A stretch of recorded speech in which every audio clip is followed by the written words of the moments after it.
How's it going, guys? My name is Stone, and welcome to these reviews, or welcome back if it's not your first time here. Today I'm going to be talking about the debut album of Wings and the third studio album by Paul McCartney, Wildlife. Now, this album shows Paul taking a different musical direction after Ram and McCartney, which I guess at the time people criticized for being too out there or just too much, I guess, for people to handle. It was too much McCartney all at once, I suppose. And even I think at the time, some of his fellow Beatles were criticizing the album, thinking he went off the rails musically, which is a shame, seeing how this album, Ram is praised, and same with McCartney 1. So I guess Paul and Linda decided to make a more straightforward pop/rock album, which upon release, received lukewarm responses.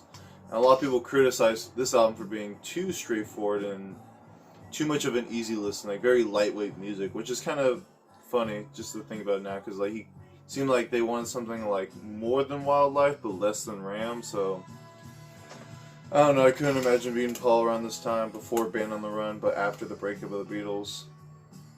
For me, though, 50 years down the line, I've really grown to love this record. Well, not like I was there from the beginning, but hearing it 50 years later after its release, I've really grown to appreciate the atmosphere that this music has. Much like the artwork is very mellow and laid back, and really makes me reflect on a nice sunny day, I suppose.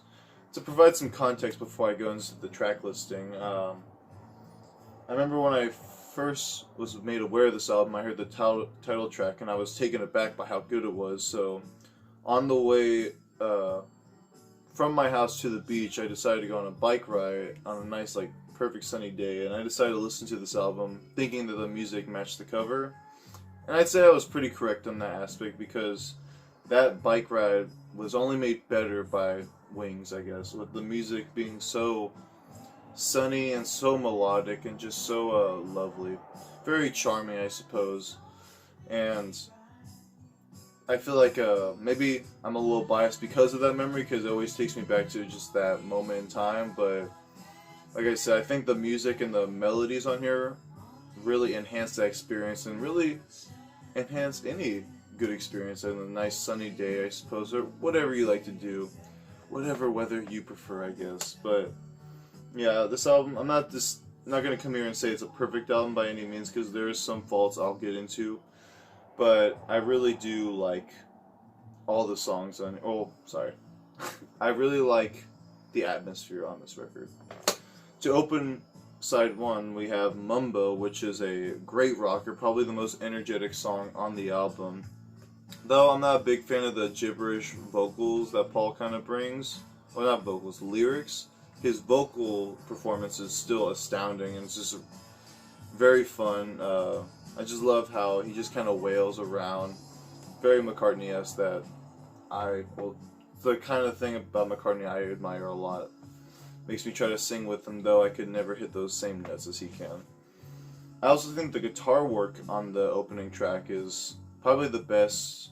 Well, is the best guitar work on the entire album.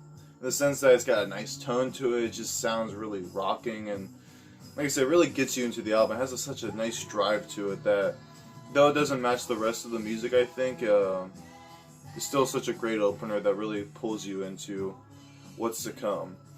Yet what comes next is probably one of the worst Paul McCartney songs I've heard. I haven't heard all the stuff by Paul or Wings, so maybe it's too soon to criticize, but this is a bad song, I'd say. It's bop, clearly. I do think that Linda's vocals are not that good on here. Not to say that's the problem, because the main problem is just the fact that they keep saying bip bop over and over, and they really overuse the melody for 4 minutes that at a point really feels like filler. At least when I first heard the song, it really felt like a filler track with how little there was to it, yet there was not enough substance to really gain, or at least for me, want to go back and listen to. I do think the melody is pretty good, but it's definitely overused, or at least there's not much else surrounding it to make it a better track. So, yeah, sorry, Linda, but just that one song I don't really like. Everything else in here, all thumbs up for me. But yeah, Love is Strange, the only cover on the album. I forgot who originally sings or wrote the song, but it's fantastic. I really love the energy it has. Kind of brings back that same energy that Mumbo had, and I really love the extended intro that it has with the drums, just and the bass. It sounds so good. And like I said, the production on here, kind of like Future Games by Fleetwood Mac, is very lush, and it only enhances the musical environment that this album brings. And I love the harmonizing between Paul and Linda on this track. But my favorite moment on the song would probably be the second, or the latter half, where Paul McCartney really gives, I wouldn't say his all, but gives more of a vocal performance. And I love the way they sing like la la la la la la la la. I didn't want to have to sing it, but honestly, I didn't want to just say a monotone. So you get what I mean.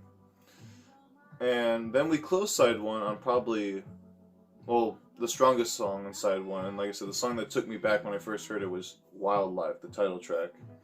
Now this song, a lot of people criticize for being way too long. And I kind of see where they're coming from, but I really think that Paul McCartney pulls it off here in the sense that it doesn't really seem like it dries out or like it's repeating itself at all. Though the melody is being used over and over besides the intro piece, I think the guitar work and the vocal performance by Paul really saves it from just being a drag. And yeah, like I said, probably one of Paul McCartney's best vocal performance is, in my opinion, is on this track. It just, he gives it his all, and it's just so much fun to sing. Like, a lot of people, a lot of my friends that like rock music, I tend to show this song to them, and they're just, yeah, also taken aback by how, like, strong of a song. It's pretty, I wouldn't say it's, like, heavy, like, I Want You, She's So Heavy, but it's kind of got that same vibe, to me at least. But maybe in a more easygoing manner. I don't know. It's kind of tough to say it's easy, but it's heavy. Like, somewhere in the middle, I think. But regardless, it's such a great track. It's definitely one of my favorites on this album, and it's one I continue to come back to. Now, while side one does have that little fault being bebop, I do think side two is like, if you were to only purchase this album for side two, it would still be worth it, because side two is just so good. It opens with Some People Never Know, which is definitely one of my favorite Wings songs. It's just such a beautiful song with a great melody, and it's just, like I say, it really just takes you in an environment like this. It's just so lovely and peaceful, and it's just like I said, easy listening, I suppose. Just really easy to lay back and relax to this kind of song, especially with the guitar solo. And just the way they go straight into the verse again. Oh, I just love it so much. Especially the harmonies, which I think I've yet to say until now, but I think that's the strongest aspect of the song. Just the harmonies between Paul and Linda are so good. Especially on Ran, which I know I ain't talking about too much, but yeah, I think they really worked well as singers. Better than John and Yoko, in my opinion. Not to be a Yoko hater or anything, because I do think Linda kind of has some faults too, but like I said, they work better harmonizing together, especially on this track. And I love how it kind of ends. I'm not going to review the little links that it has, like this one going on, but I will say that ending portion of Some People Never Know fits really well, or yeah, into the actual song. The criticism I do have for side two, and you could say maybe for the album as a whole, is that I feel like it leaves you wanting more. Like, there's way more they could have done with the track, but instead they just kind of kept the same melodies going over and over. And I wouldn't say that ruins the song, but like I said, like, knowing what Paul McCartney is capable of, it does leave you kind of confused. But the melody is still so good that for me, it's bearable. And then I Am Your Singer is also another favorite of mine. It's just such a beautiful song. I think for it being shorter, it's much better that way, because it doesn't leave you kind of, like I said, wanting more. And I love the back and forth between Paul and Linda on the song, and like I said, their harmonies is just so good, and such a great love song. And for me, I think Paul McCartney, his voice is just so amazing, that it's like, he could really make a love song so much better, even if it's like, so much, like, it's filled with cheese, I suppose, but yeah. Then we get to, it's tough to choose a favorite. Definitely one of my favorite songs on this album, though. Oops. Tomorrow. This song, like I said, it's got perfect melody. It just feels like one of those, for me, it feels like one of those pop songs, pop rock songs, whatever you want to call it. That's just like perfect and like, not only through the vocal performance, just like I said, the melody is just so good and the progression throughout is so good. And hearing it now helps knowing my thoughts about it. But like I said, Linda's backing vocals are just so good and like very moving, I suppose. It makes you really feel like you're one with the wind, or as if you're just sitting with them, just enjoying the sunshine, speaking to rainbows in your eyes. But yeah, this song is just so good. I especially love the ending where kind of changes the chords up, but he's still singing like, "Baby, don't you let me down tomorrow." It's just so good. Definitely one of my favorite moments on this album and in the Wings discography. But then with all those sweet poppy love songs, we get to a rather sad song. It's supposed to be like a olive branch to John Lennon called "Dear Friend," which is such a, I mean, as a closer, it's kind of confusing. Like I said, there's a little link at the end of it, I think called Mumbo Link, which kind of reprises the album, so it doesn't really end on a sad note, but this song being the last real song is super somber, yet is saved by Paul McCartney's exquisite vocal performance. Exquisite, you know what I mean. Amazing.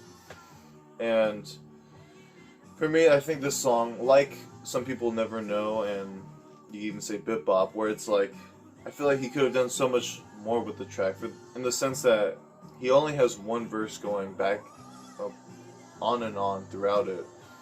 But what he does with that melody throughout the song is just so good, in the sense that he adds like saxophone and just those kind of drums keeping hiding themselves away a little, but such a magical song. Like, it really just, for me, it makes you want to ponder on like your own life decisions, because it seems, though we know what he's talking about in the song, I feel like just hearing it on your own, interpreting it as the listener, can really make you think about a lot of things in your own life. And it's definitely a song you want to like think to reflect on. But such a beautiful song. Like I said, I wish the melody was or I wish there was just another verse, honestly, because this vocal performance is just so good.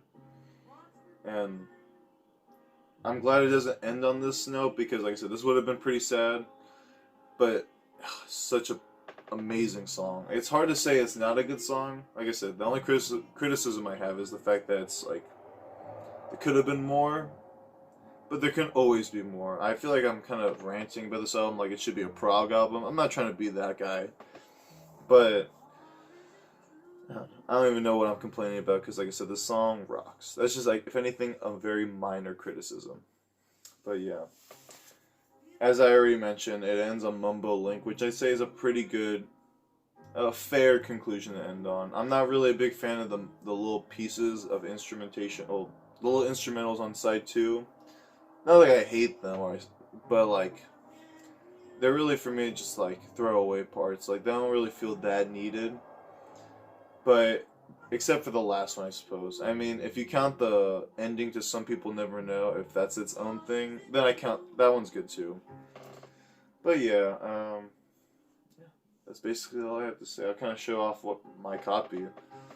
Just a old pressing I found at a record store for like $13. Wowee, what a steal!